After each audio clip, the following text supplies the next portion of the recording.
Hello, and welcome once again to Rock and Roll by the Numbers with Bob and Justin. I'm Justin. And I'm Bob. We are here at the round table of rock and roll to discuss, debate, and argue everything rock and roll. You can send us your suggestions for any topics you have on the subject to rockandrollbtn@yahoo.com. Catch us on Twitter at rockandrollbtn. Comment all your suggestions or things you like about this episode down below. Like, share, subscribe for more rock and roll. Our topic today is cover songs. We'll debate whether the original was better than the remake or the remake was better than the original. Some of these songs have multiple different versions of covers. We're taking the more popular versions. For example, one we'll talk about first is Bob Dylan's All on the Watchtower. I don't know how many versions of this song exist, but we're talking about Jimmy's today. And we'll get right into that with All on the Watchtower, which was a song recorded by Bob Dylan in 1967. It was on his John Wesley Harding album. Subsequently, it's been on almost every compilation and greatest hits album of his. Not everyone, but a lot of them. It did not chart in the U.S., by the way. Jimi Hendrix, 1968, 6 months after Bob Dylan put his out, he put his out on Electric Ladyland. It went to number 20, and it was Jimmy's only top 20 hit. So Jimi Hendrix, technically a one-hit wonder because of this song. Rolling Stone has placed Jimi Hendrix's version of this song at number 48 of their 500 greatest songs list. And Rolling Stone's greatest song list is going to appear a number of times today in this podcast. And a little tidbit of trivia for this song. Brian Jones played a vibra-slap, which is a percussion instrument, on Jimi Hendrix's version of this song. So, Bob, how do you like both these songs, and which one do you like better? Well, that is a loaded question. I've just got a few things that I picked up from this. The original version, to me, the writing is so good that I'm right there in the Watchtower with the princess who kept the view every time. No matter what version it is, I'm there watching them in the cold distance. I'm watching them come up with the princess. But Jimmy transcends everything to another sonic level, like only he can do. It's not just a storyteller anymore. It's suddenly a sonic masterpiece. Did you know that Noel Redding walked out halfway through the recording process of this song? Apparently, he just got frustrated with all the perfectionism from Jimmy with this song. That's when Brian Jones was called in and did not finish Noel Redding's parts. He just played percussion instruments like a vibra-slap. Which one do you prefer? Well, they work together quite well. I mean, Jimmy could have never done it. Jimmy wasn't near the writer. Bob Dylan was. Okay, so we can't say which one's better because the original has to be because it was written, it was recorded. Yeah, it never existed. Without the original, you wouldn't have the cover. But which one do you prefer listening to? I just like the sonic masterpiece that Jimmy made out of it. I like both of them, but I think it's Hendrix's one of his best songs, if not his best song. So yeah, I'm a Jimmy fan on this one. I appreciate Bob Dylan. One of the only concerts I've been to, handful of concerts, one was Bob Dylan. He did not play the song live, which is okay. He was great. But yeah, great Jimi Hendrix song. Our next song on the list, a 1994 song from the band Nine Inch Nails, Trent Reznor and Company, from the album The Downward Spiral. The song is Hurt, which went number 8 on Billboard's Alternative Airplay in 2002 on American For the Man Comes Around. It was recorded by Johnny Cash. That song went 33 on Alternative Airplay on Billboard, 56 on Billboard's Hot Country chart, and 33 on Billboard's Modern Rock chart. And it was Johnny Cash's only charting song on the Modern Rock chart. It won the CMA Single of the Year, Country Music Awards Single of the Year 2003, and the Grammy for Best Short Form Video in 2004. It was a swan song. But what a song to go out on, huh? What are your feelings on those songs, Bob? Nine Inch Nails. This is sort of off the cuff for them. This is sort of a different type of song. I'm not a big Nine Inch Nails fan, but what I do have, they're the industrial rockers. Hurt don't really fit into that. So it's off the charts for them a little bit in that it's a different style of song, and it's just so completely and totally and brutally honest description of somebody's life. When it comes down to it, it's just so brutally honest, and it just fits so perfectly because Johnny Cash, to me, personifies that honesty in the video. And it all comes to a conclusion when he closes that piano and walks away from the piano. I still get a tear just thinking of it. And I watched it again last night and I went, wow, that is moving. So Johnny personifies this song. I have seen Trent Reznor do this live, and it's all right. It's all right. It's not a song it's not what you would take away from a live performance from Trent Reznor or Nine Inch Nails. You talk about a few other songs, I would think. It's a good middle-of-the-road album filler for him. But album filler for him turned into solid gold for Johnny Cash. And I think some songs are just... I believe Bob Dylan once said, I didn't know I wrote that song for Jimi Hendrix, but apparently I did. Some songs are just written for other people. And this is definitely a song that was written for Johnny Cash, whether Trent knew it or not. It might be one of Johnny Cash's best songs. So, yeah, I'm also saying Johnny Cash's version is a little bit better than Nine Inch Nails, but I appreciate them both. Good cover song, good original song. Next, Jolene. Dolly Parton recorded Jolene off the same titled album, Jolene, in 1973. It went number 1 on the country charts, and it was number 217 in Rolling Stone's 500 Greatest Songs of All Time. Covered by the White Stripes in 2004. The first album it was recorded on is Under the Blackpool Lights in England, which is a live album. It has since been on a few other live albums. I think you and me both have it on there Under the Northern Lights album. Yes. And their version did not chart in the U.S. It did chart in the UK and other places, but it did not chart in the U.S. What are your thoughts on Jolene, the country song, and then Jolene, the White Stripes song? Well, I watched it again last night, and the White Stripes paid due diligence and true homage to this song. They do a really good rendition to the point where they say it word for word. There's no gender trans. They didn't change the pronouns. They didn't change the pronouns, and I appreciate Jack for doing that. Which a lot of artists seem to do. If a woman sings a man's song or a man sings a woman's song, pronouns do get changed. That's absolutely true. But that's the way the song was written, and he sang it the way it was written. That's right. And once again, paid due diligence to it in the rendition.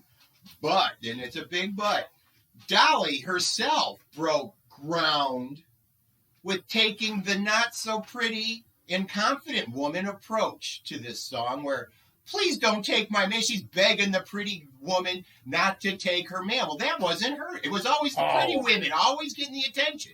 Now it's the... I would love to know what Jolene... I'd love to see a picture of the real Jolene. Because if she was prettier than Dolly was in 1973, that has to be a pretty girl. If she made Dolly uncomfortable, yes. Green eyes, red hair... Just don't take my man, she said. Yeah. Dolly does that. Oh, that's my favorite Dolly Parton song. I like the White Stripes, and I appreciate the fact they didn't change the song. They didn't change the lyrics. They did it justice. But nobody's ever coming close to Dolly on this, are they? No. And so many people have covered this song. It's a big thing for young country women right now. Miley Cyrus has done it. I'm sure. Reba McEntire has. Lots of people have covered Jolene. Lots. Nobody has ever come close to Dolly Parton's version of that song. So I think that's one that will never be talked about as being outshined. Unlike an honorable mention on this list would be the other Dolly Parton song that does get covered a lot, the Whitney song, I Will Always Love You, from the Bodyguard soundtrack, early 90s. Because Whitney kind of owns that song now. It's not the same as Dolly's. But here's a case where the original is still the best and probably always will be. Not so much with our next song, no. Our next song, we're going to the Kings. We're going to the greatest musical act of all time, the Beatles. 1967, Sergeant Pepper's Lonely Hearts Club Band. The song in question, With a Little Help from My Friends. Second song on the album. Kind of the first song on the album, you know. Right after Billy Shears. And this went number 71 in 78. It was not released as a single when it was released, but in 78 they put it with Sergeant Pepper's Lonely Hearts Club Band as a package song. And the two songs together did chart at 71 in 1978. Rolling Stone's greatest 500 songs of all time. This ranks number 311, according to Rolling Stone. And it was covered by Joe Cocker in 1968. 1 year later, on his album, With a Little Help from My Friends. He liked the version so much he named the whole album after it. This went number 68 on the Hot 100. And in 2001, the song, not any version of, but the song, went into the Grammy Hall of Fame. So what are your thoughts on both the Beatles version, Ringo's, and Joe Cocker's? Well, there's no doubt about it. Joe Cocker completely makes it his own. He makes it almost like a gospel anthem. And there's no doubt it was made to be done live. He did it at Woodstock. Everything about it is just absolutely phenomenal. Its presentation and just Joe being Joe is a chord of itself. But I'm going to have another but it never existed before Sgt. Pepper. And not to mention, Ringo Starr has probably the best background singers in the history of the world behind him: George, John, and Paul. Okay. And the other thing that this actually that caught me and trying to put it into words is that Ringo, as the singer, actually answers the chorus refrain. And I think it's like a communication of the whole thing. And that's sort of an original. I don't know if that existed before then. But anyway, I got to go with Beatles because even though it's just a part of their masterpiece, it's a very integral part of their masterpiece. I like both the songs. What I like about talking about this cover song in particular, I think it's the first one we've talked about so far, that not only covers the song, changes the song. It's not the same tempo. It's not the same melody. He took a poppy 2-minute something song and turned it into a slow, melancholy, longer. It's a different song. It's a different animal. It's apples and oranges now. And it was so good, it became the theme song to the Wonder Years, which fit that show perfectly. And I didn't know. I wasn't a Beatles fanatic when I was a child, in the 80s. So I didn't know the history behind that song. So growing up, I knew Joe Cocker's version first. I still like both of them, probably equally. But to change the song that dramatically and have it work, and to do it a year after its release. If a movie gets remade now, like if they remake Spider-Man again, you'll be, they just made Spider-Man. They remade it a few years ago. There's Jimi Hendrix put out his version of All on the Watchtower 6 months after Bob Dylan released his. Joe Cocker's putting out, and these are not like chumps you're covering. He's covering Bob Dylan. Joe Cocker's covering the Beatles a year later and doing good enough that we're still talking about it today. On an aside, Jimi Hendrix, the first song on that album, Sgt. Pepper's Lonely Hearts Club Band, was covered by Jimi Hendrix a day after it was released live. He came to Noel and Mitch Mitchell in the dressing room. We're playing this tonight. And they said, excuse me? Yeah, we're going to play that tonight. Oh, and by the way, they're in the audience. The Beatles are in the audience. We're playing this tonight. It just came out yesterday. Learn it. You have about an hour. And they killed it, apparently. So you have to have special talent to do these things. Joe Cocker is one of those dudes. The voice fit that song perfectly. If I had to choose which one to listen to, I'm probably going with Joe Cocker because I just get that song. If I wanted to listen to Sgt. Pepper, I'll listen to the whole album. So just that song, I'm going with Joe Cocker. But as a piece of an album, you don't get no better than that Ringo song. Is there a better Ringo song on a Beatles album? I can't think of one. Probably not. It fits perfectly. Here's one that's a little different, because here's one where I believe most people know the cover more than the original. And it took years before I even knew it was a cover. We're talking Black Magic Woman. Not by Santana, but by Fleetwood Mac. Recorded in 1968 as a single, and then released on compilation albums starting in 1969.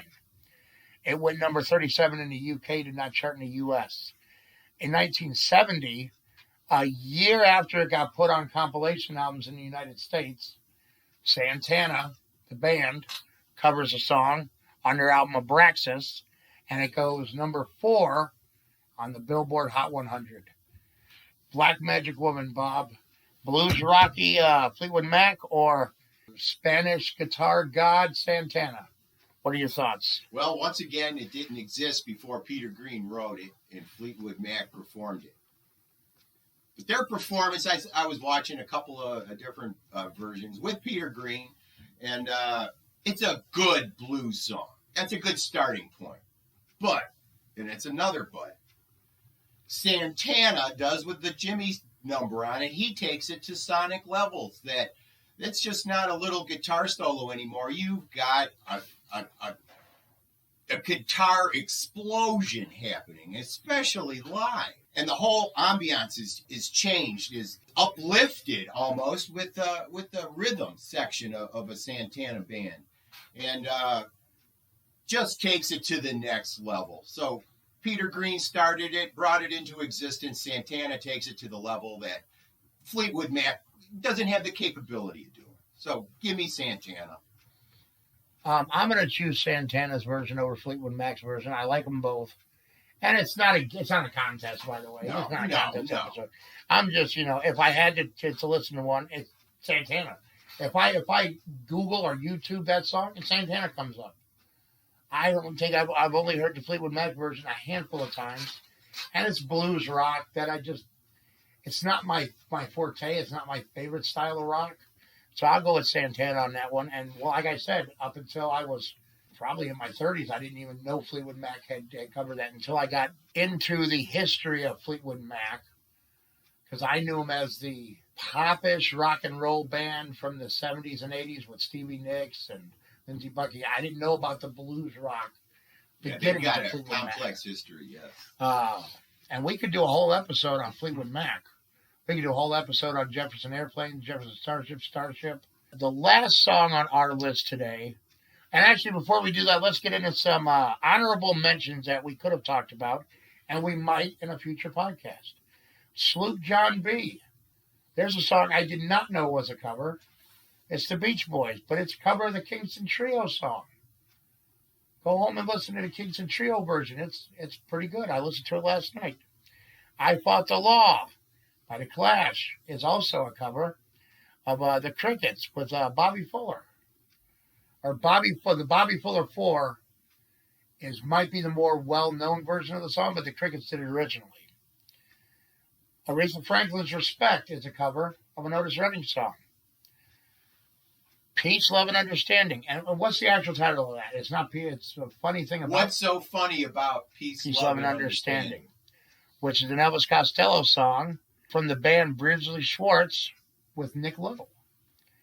Nothing Compares to You is a song written by Prince, given to Sinead O'Connor, and then recorded by Prince and the Family. Not technically a cover song, but maybe. The Man Who Sold the World, a live performance, MTV Unplugged by Nirvana, originally done by David Bowie. Really good cover. Landslide. I like the version that Dixie Chicks did off of their Home album. Originally recorded, once again, Fleetwood Mac's on this list. The Sound of Silence is a song that you really love, and I really love, but I think our loves are two different bands here. I like Simon and Garfunkel. You love the Simon and Garfunkel version. I love the Disturbed version. And we'll talk about that someday.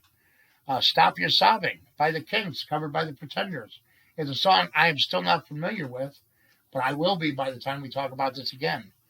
Because the Night, Bruce Springsteen, written for Patti Smith. Cocaine by J.J. Cale and covered by Eric Clapton. We will get to all these songs in a future episode. But today, we're going to leave it out with Take Me to the River. Al Green, 1974, from his album, greatest album title, by the way, Al Green Explores Your Mind. It did not chart, but this song is number 117 on Rolling Stone's 500 Greatest Songs of All Time. Covered in 1978 off their album, More Songs About Buildings and Food by David Byrne and the Talking Heads. And it charted, it was number 26 on the Hot 100. And in the year 2000, the song got even more famous when it was used for a redneck hillbilly toy called Big Mouth Billy Bass, the fish that sings on your wall. And the guitarist and co-writer of the original Al Green version of the song, Teenie Hodges, said that he made more money from the toy than he did from any royalties on that song ever. The toy made him more money, the Big Mouth Billy Bass. But yeah, Take Me to the River, Talking Heads, Al Green. What are your thoughts, Bob? Well, once again, the original Al Green brought it into existence as a ode to his cousin. I do believe that's how it starts out. It's like, this is for my cousin. And in that, Al has horns. He's got strings. He's got a complete gospel orientation concerning this song. And I love that. Now the Talking Heads, while I love their version, I love David Byrne's voice. It's just a synthesized arrangement with a bass line going through it. Very little guitar. It's all about the words and the singer in the Talking Heads version when it's about the whole presentation in Al Green's. That's what I like. I like the strings. I like the horns. I like the gospel atmosphere in Al's. So I'm going to take, it was a tough one. I'm going to take Al's version, even though I probably have listened to the Talking Heads version a lot more. Pretty much the same place you are, except I have a funny story about this. I didn't know this song before the fish. My dad, a big fisherman and kind of a redneck, bought that fish as a gag gift back in the day, had it on the wall, and it says 2000 that toy came out, but I remember it before then, but maybe I'm wrong. But yeah, I remember it from the fish. I heard that song the first time from Big Mouth Billy Bass. So much so that I am still today looking for a working Big Mouth Billy Bass, or because I'm a horror aficionado, they made one called Big Mouth Billy Bones, which was a fish skeleton. I'm also looking for. Really like the David Byrne version. I love his voice. One of my favorite voices in music, rock and roll. But yeah, I like the song either way, and Al Green does it good. If I had to choose one right now, it'd probably be the Talking Heads, but I like them both equally. So that is our show for this week. Join us next week when we'll have more rock and roll to discuss, debate, and argue about. No arguments today. No. Yeah, we like all these songs. These are great songs, great covers. Look them up. Do yourself a favor. Look up every one of these songs we talked about, every honorable mention. And remember, it's a long way to the top. If you want to rock and roll.